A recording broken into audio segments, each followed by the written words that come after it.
Hello friends, तो आज मैं आपको बैंगन का भरता या बैंगन की सब्जी बनाने का सबसे आसान तरीका बताऊंगा। इस तरह से बैंगन का भरता बनाएंगे, खाने में बहुत ही ज़्यादा टेस्टी बनेगा और इंस्टेंट आप इसको घर पे बना सकते हैं। तो चलिए रेसिपी शुरू करते हैं। बैंगन का भरता बनाने के लिए सबसे पहले आपको यहाँ पे बैंगन चाहिए होंगे। तो दो यहाँ मैंने बड़े साइज के बैंगन लिए हैं। बैंगन को आपने अच्छे से धो लेना है, उसके बाद आप इनको पील कर लीजिए। अब दो तरीके होते हैं भरता बनाने के, एक तो आप इसको स्टीम करके बना सकते हैं, दूसरा आप इसको रोस्ट करके बना सकते हैं। तो यहाँ पे हम इसको स्टीम करके बनाएंगे। ये देखिए, इस तरह से जो बैंगन का छिलका है इसको आपने निकाल लेना है। छिलका निकालने के बाद आपने ना बैंगन की यहाँ पे कटिंग कर लेनी है। तो इसको आपने रफली काटना है। ये देखिए, जो डंठल है इसको निकाल दीजिए और इसके ना बैंगन के मोटे मोटे पीसेस कर लीजिए। अगर आपने रोस्ट करके बनाना हो तो इसमें कट लगा लीजिए, बाहर से थोड़ा सा सरसों का तेल लगा के आप इसमें गार्लिक की स्टफिंग करके रोस्ट कर सकते हैं। और 10 से 12 यहाँ मैंने लहसुन की कलियां ली है। इसके साथ में 4 टमाटर का यूज़ करेंगे। जो टमाटर की आइस है इस तरह से हटा देना है और अच्छी तरह से आपने टमाटर को धो लेना है।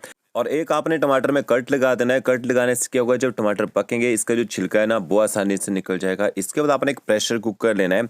एक बड़ा चम्मच आपने इसमें ऑयल को ऐड करना है। ऑयल जैसे गर्म हो जाएगा फिर आपने इसमें लहसुन ऐड कर देना है। लहसुन को आप कूट के डालना चाहें कूट के भी डाल सकते हैं। थोड़ा सा लहसुन को आप यहाँ पे पका लीजिए। फिर आपने इसमें रफली कटे हुए बैंगन ऐड कर देने हैं और बैंगन के साथ में आपने इसमें टमाटर भी ऐड कर देने हैं। टमाटरों को अगर आप 1 के 4 पीसेस करके डालना चाहें तो 1 के 4 पीसेस करके भी डाल सकते हैं। तो ये देखिए, टमाटर भी डाल दिए। आधा चम्मच आप इसमें नमक ऐड कर दीजिए। साथ में थोड़ा सा आपने इसमें हल्दी पाउडर ऐड करना है ताकि कलर अच्छा है। थोड़ा सा लाल मिर्च पाउडर ऐड करेंगे। अब आपने बैंगन को ना अच्छी तरह से मिक्स कर लेना है मसालों के साथ में। और गैस की फ्लेम आपने मीडियम टू हाई रखनी है ताकि बैंगन जो जल्दी से यहाँ पे गर्म हो जाए। तो लगभग 1.5 से 2 मिनट तक बैंगन को यहाँ पे भून लीजिए। थोड़ा सा आपने इसमें पानी ऐड करना है, बिल्कुल थोड़ा सा। इससे क्या होगा ना, जो बैंगन है वो प्रेशर कुकर के नीचे से जलेंगे नहीं। और ऊपर से कवर कर दीजिए। गैस की फ्लेम आपने हाई रखनी है, सिर्फ 2 विसल लगवानी है। 2 विसल में जो बैंगन है ना वो अच्छी तरह से गल जाएंगे। तो ये देखिए, यहाँ पे विसल आ चुकी है। गैस की फ्लेम बंद कर देते हैं और जो स्टीम है ना आपने स्टीम नहीं निकालनी है, ऐसे प्रेशर में रहने दीजिए। 3 आपने प्याज लेने हैं, प्याज को बारीक काट लेना है, देखिए इस तरह से। और जब प्रेशर कुकर में स्टीम खत्म हो जाएगी फिर आपने इसका ढक्कन खोलना है। और ये देखिए, जो बैंगन अच्छी तरह से गल चुके हैं, टमाटर भी अच्छे से पक चुके हैं। इसके बाद आपने टमाटरों को निकाल लेना है और टमाटरों को आपने इसके बाद या तो मैश कर लेना है या फिर आप इनको ना ग्राइंड करके डालना चाहें तो ग्राइंड करके भी डाल सकते हैं। और जो बैंगन है देखिए, बिल्कुल थोड़ा सा पानी यूज़ किया था और कितना सारा इसमें पानी है यहाँ पे। तो अब आपने बैंगन को ना मैश कर लेना है कि देखिए, मैशर की सहायता से अच्छी तरह से सॉफ्ट हो चुके हैं तो अच्छे से मैश भी हो जाएंगे, ठीक है। तो इसके बाद आपने इसका जो तड़का है वो तैयार करना है यहाँ पे। और साथ में हम इसमें थोड़ा सा हरा प्याज ऐड करेंगे। हरे प्याज से बहुत ही बढ़िया टेस्ट आएगा यहाँ पे। तो ये हरा प्याज है, इसको मैंने अच्छी तरह से धो लिया है। और धोने के बाद आपने प्याज को ना कटिंग करना है कि देखिए, इस तरह से थोड़ा सा मोटा मोटा काटिएगा। और मसाला बनाने के लिए यहाँ मैंने स्टेनलेस स्टील की कढ़ाई ली है। इसमें 2 बड़े चम्मच ऑयल के ऐड करेंगे। आप सरसों के तेल का यूज़ करना चाहें सरसों के तेल का यूज़ भी कर सकते हैं। ऑयल जैसे हीट हो जाएगा 1 छोटा चम्मच साबुत जीरा ऐड करना है। थोड़ी सी आप अच्छे फ्लेवर के लिए हींग ऐड कीजिए। और 1 छोटा चम्मच आपने इसमें बारीक कटा हुआ लहसुन ऐड करना है। और इसके साथ में जो प्याज काट के रखा होगा ना वो भी आपने इसमें ऐड कर देना है। अब आपने गैस की फ्लेम हाई रखनी है और हाई फ्लेम में प्याज को अच्छी तरह से पका लेना है। ज़्यादा गोल्डन ब्राउन नहीं करना है, अच्छे से पकाइएगा ताकि इसका जो कच्चा टेस्ट है ना वो खत्म हो जाए। तो ओके, देखिए प्याज को मैंने अच्छे से पका लिया। फिर आपने इसमें बारीक कटा हुआ अदरक ऐड करना है और तीखा करने के लिए थोड़ी सी बारीक कटी हुई हरी मिर्च ऐड कर दीजिए। अदरक और हरी मिर्च को भी आपने मिक्स कर लेना है। 1 से 1.5 मिनट तक आप इनको भी पका लीजिए। तो देखिए, अदरक और हरी मिर्च को पका लिया। फिर आपने इसमें मसाले ऐड करने हैं। तो आधा चम्मच आप इसमें हल्दी पाउडर ऐड कीजिए और 1 छोटा चम्मच आपने इसमें कश्मीरी लाल मिर्च पाउडर ऐड करना है ताकि कलर अच्छा आए। तीखे वाली मिर्च का यूज़ नहीं किया है, यहाँ मैंने कश्मीरी मिर्च ऐड की है। तो हल्दी पाउडर और कश्मीरी मिर्च पाउडर को भी पका लीजिए। फिर आपने इसमें जो टमाटर ना बॉईल करके रखे होंगे बैंगनों के साथ में वो भी ऐड कर देने हैं।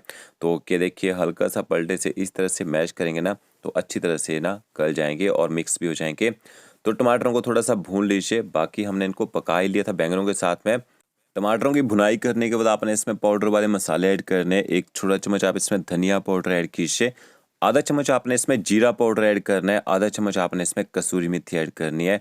मसालों को भी आपने मिक्स कर लेना है। 1.5 से 2 मिनट तक मसालों को मीडियम फ्लेम में यहाँ पे भून लेना है यहाँ पे। तो ये देखिए, मसाला तैयार हो चुका है। जो आपने हरा प्याज काट के रखा होगा ना वो आपने ऐड कर देना है और हरे प्याज को भी तड़के के साथ यहाँ पे मिक्स कर लीजिए।